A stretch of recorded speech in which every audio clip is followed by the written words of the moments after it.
Didn't I tell y'all that Sienna wasn't feeling Brandon?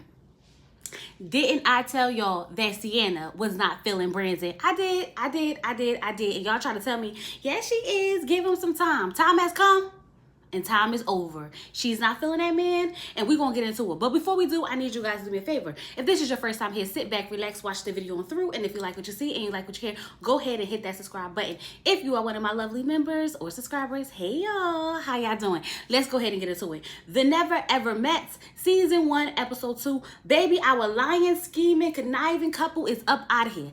Gone. But we got some things to get into before we wrap them on up, okay? So let's just go ahead and do that. I was so disgusted watching them play this up for the camera, and I was even more upset, especially with Alexis, because like, girl, what is really happening? I was sitting there and I was feeling for you for a moment, and then I remembered that this was a scheme that y'all set up to come to us with the bullshit, okay? Then the fact that he made an apology video, which we could tell he did not care about at all, and had the nerve to tell the ladies come hit him up on his way up out the door.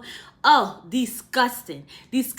Talk about some, I know I should have went to sleep. Yes, you should have went to bed. You definitely should have, because then in that case you would have been around a little bit longer to clout chase, because that's what you are, a clout chaser, okay? Alexis, I am thoroughly disappointed with you, because Aaron, the preacher's kid, sat there and talked to you about how he was in an abusive relationship and how you have to leave those type of relationships alone, and you sat there and you cried, and you said you was never going to talk to that man again, and there you are on social media, on live with this man, protecting him.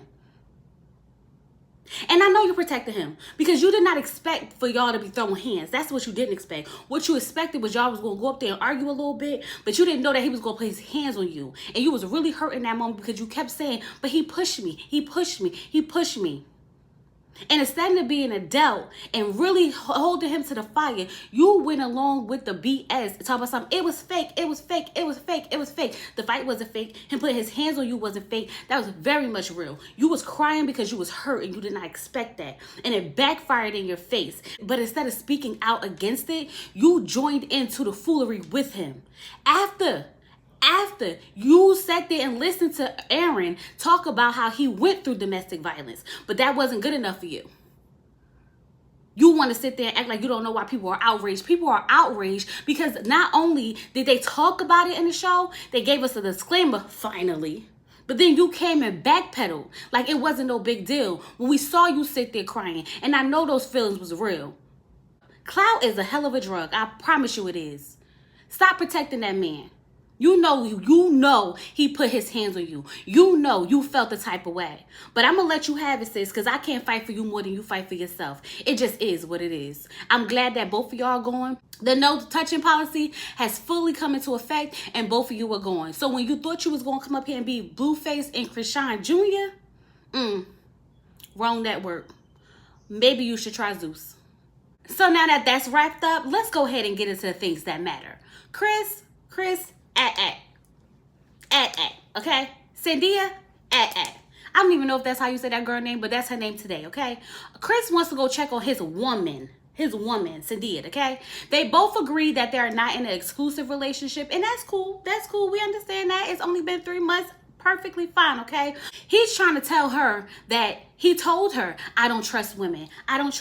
We talked about this. And she's like, but you were saying that you could date any woman. He tried to make it seem like I'm not trying to flirt with nobody in this house.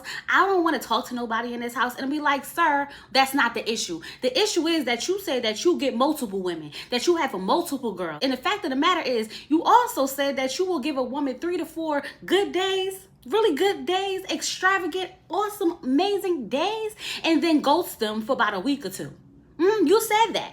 And I need Sadia to stop saying here, act like she didn't hear what she thought she heard. What are y'all talking about? Because what y'all need to be talking about is why he playing in your face. That's what you need to be talking about. You sitting there talking about something, I'm going to fight for him. I'm going to fight for this. For what? For what? A helicopter ride? You're fighting for the helicopter ride? Because he definitely had to throw it out there. Oh, remember we went on a helicopter ride? Didn't we have a great date? That's part of the love bombing, girl. He got you willing to fight for a relationship when he over there telling the guys that he got multiple girls and he's going to keep getting multiple girls because he don't trust women, and then got the nerve to try to make you believe that y'all here to build trust. No, baby. Once again, clout is a hell of a drug, because I don't even know why he's here, because he's not serious about her. He's definitely not. And if he is, it's just so he could put her on a roster and have her sitting there fighting for the relationship while he's out doing whatever he wants to do, and then come back around and do something extravagant, and then once again she's all in it. Girl, you deserve better and you know that. Stop playing with that man. He said what he said. And don't try to convince yourself of anything else, because that's exactly what she was doing. So now everybody gets to meet Tawanda. Hey, Tawanda girl. Okay, so she introduced herself to the men and she let them know, hey, what the process is. And then she tells them they have a boom, boom room. Remember, I was like, where's the boom room? Where's the smash room? Where they supposed to be getting it in? But baby, are they supposed to share? Are they supposed to wait their turn? Are we supposed to talk about when we go into the boom boom room? Hey, tonight's our night. Y'all can have it tomorrow. Make sure you wash the sheets. Like, how does this work? Because it's just too much for me. Ew. Okay, but we are there to work on, I guess, intimacy, because we have pulled out the Kama Sutra positions, and baby, when I tell you it's very telling after watching them, it's definitely very telling. But let's just go ahead and get into it. So Cyndia and Chris picked the Lotus Blossom, okay, and I like that position. That's probably one of my favorite ones. It's like you face to face, legs are wrapped around him, and he said some really nice things, you know, how she's pretty and how she is caring and kind. And I was like, yeah, that's the love bombing coming through. The love bombing coming through, girl. Don't fall for it. Don't fall for it. He gonna F up your life. Okay, he's gonna give you some of that thing, and you're gonna be sitting there fighting for the relationship while he outdoing him. I told you. But nonetheless, it was nice, it was sweet, it was intimate, and I love that for them. Girl, he gonna ruin your life. Okay, he's definitely gonna ruin your life.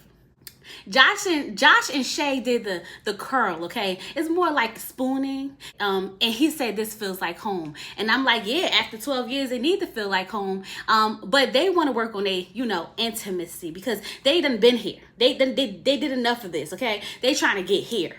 They want the private parts. And I think after 12 years, they deserve to both be getting laid. Okay, they definitely put in the work. We know he got him some on the side, and I'm sure she got her some on the side. But now it's time for them to have each other. So if that's what they want to do, go ahead and be my guest.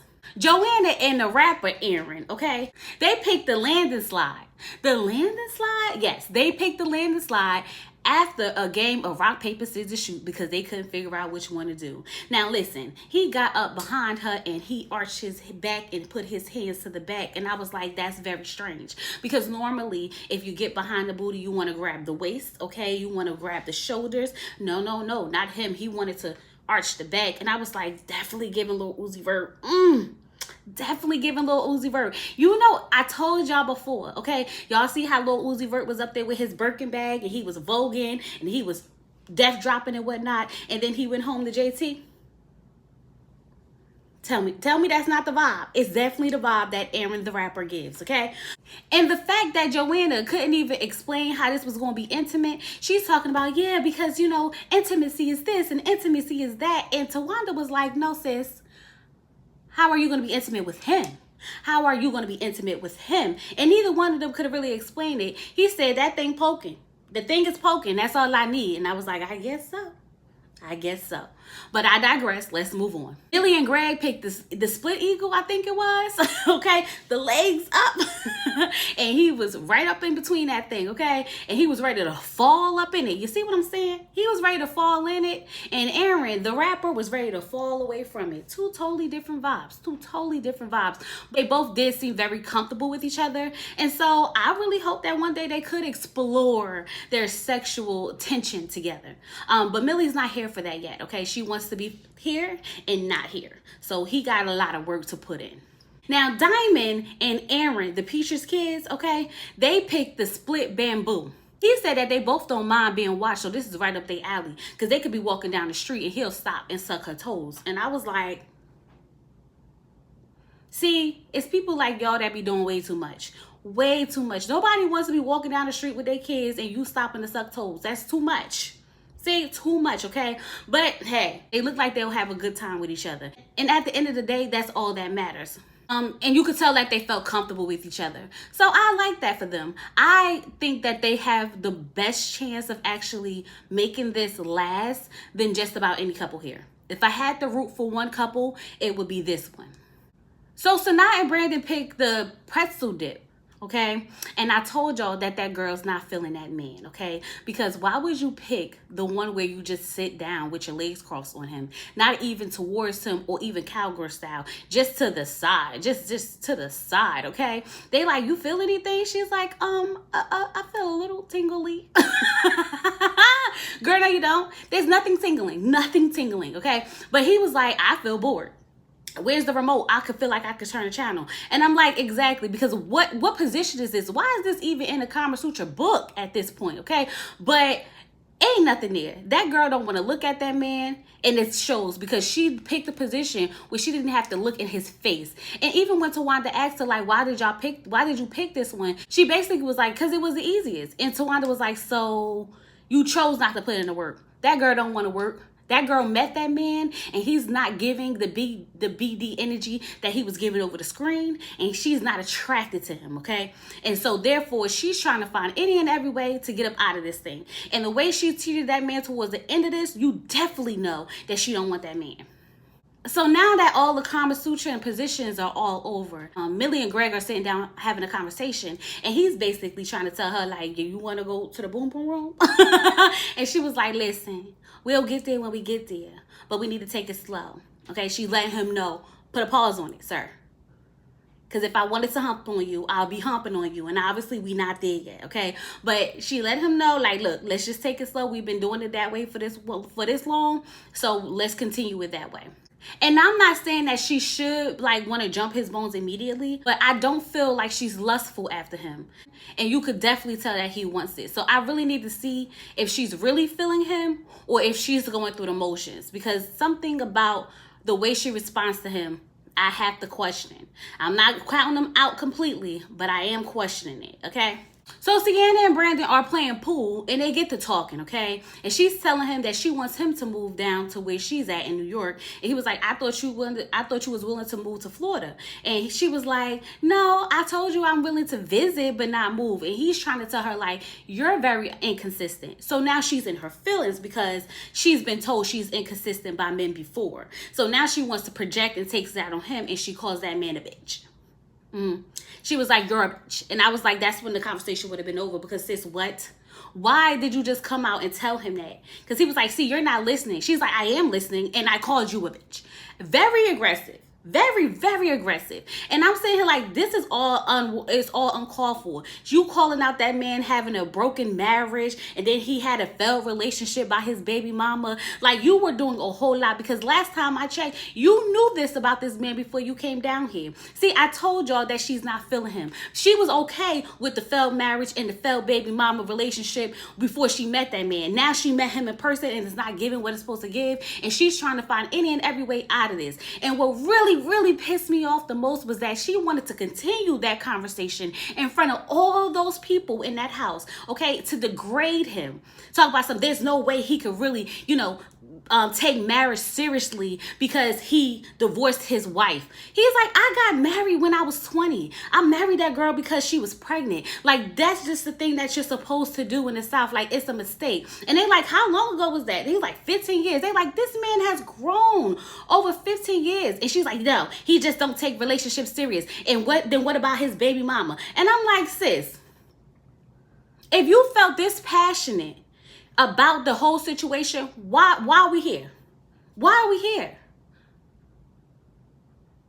That woman don't like that man at all, okay? She's degraded him and disrespected him. So when he was talking to Millie, and he was telling, Millie about like how she called him a B and this, that, and the other. The same time Millie was talking to Brandon, she was out there talking to Greg, right? Now Now, I know I'm not crazy, because she was talking to Greg and he was talking to Millie. So when she came in the room and saw him talking to Millie, she got upset. Like, why he just said, come talk to me. Sis, what are you talking about? Why didn't you just go talk to him when you were just out there talking to Greg? I was so confused. This girl gonna find any and every way to not not like that man. She's going to push him away because she's a coward. And instead of her actually telling him, hey, I don't see it for us like that. The chemistry is not really there. The attraction is not really there for me. She wants him to come to her and let her know how he feels so she can either shoot him down or go with it. Since you just want him to come to you and pour out his heart so you can shut him down because you don't want him. And I just was sitting there like, ooh, I don't like her. I do not like her.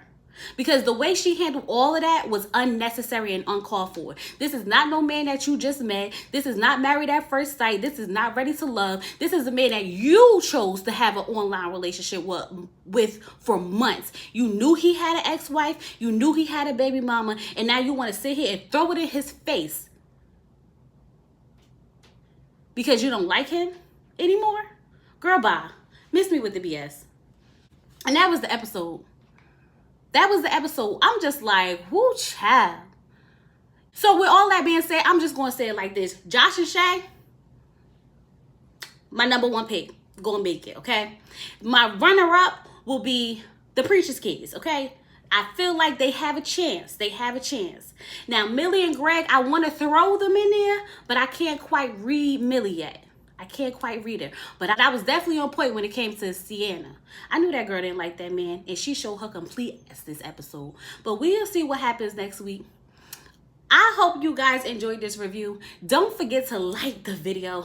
Comment down below. Let me know what you think about the show so far. I know we're happy that our scheming lying couple is going so we can wrap them up and never talk about them again because like I told you, clout is a hell of a drug. Don't forget to subscribe to the channel and I'll talk to you guys later.